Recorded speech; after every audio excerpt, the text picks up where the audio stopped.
যে যেই কাজটা করে সে কিন্তু সেই কাজটার ভ্যালু বেশি বোঝে। হ্যালো সবাইকে, কেমন আছো সবাই? লবঙ্গ ফুলে আরও একটা কালেকশন কিন্তু ইনকমপ্লিট আমি তোমাদের সঙ্গে শেয়ার করতে এসেছি। সেটা হচ্ছে একটা নেম প্লেট।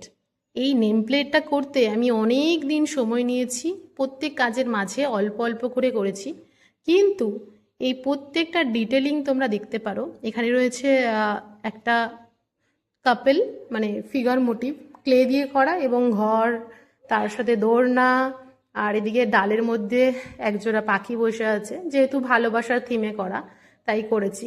আর এদিকে অমিত সুচির ভালোবাসার নীড়, এটাও ক্লে দিয়ে, আর নিচে ল্যাভেন্ডার করতে চেয়েছি, যেটার কালার আমি এখনও দিইনি, তো সেটার কালার দেব।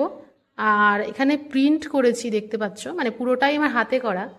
এই সূক্ষ্ম সূক্ষ্ম কাজ করতে অনেক বেশি সময় লাগে, তো সেটাই বললাম, যে যেই কাজটা করে সেটার মর্ম সেই বুঝতে পারে যে সেটা টাইম কতটা গেল।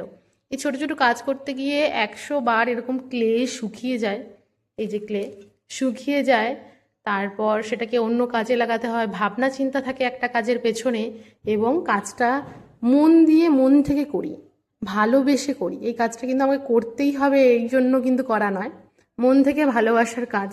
তো যাই হোক না কেন, কেমন লাগলো এরকম নেম প্লেট তোমরা জানিও।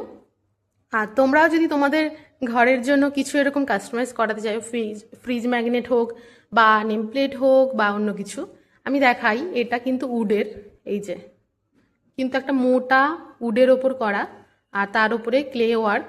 আর এটাতে কালার কমপ্লিট হলে অবশ্যই একটা বার্নিশ দেওয়া হবে লং টাইমের জন্য। এটা তোমরা পেয়ে যাবে, ভীষণ ভীষণ সুন্দর হয়েছে আমার মনে হচ্ছে। তোমরা কিন্তু জানাতে ভুলো না যে কাজটা আমি কেমন করেছি। এতদিন তো জুয়েলারি দেখেছো, আজকে একটু অন্য রকম কিছু। টাটা।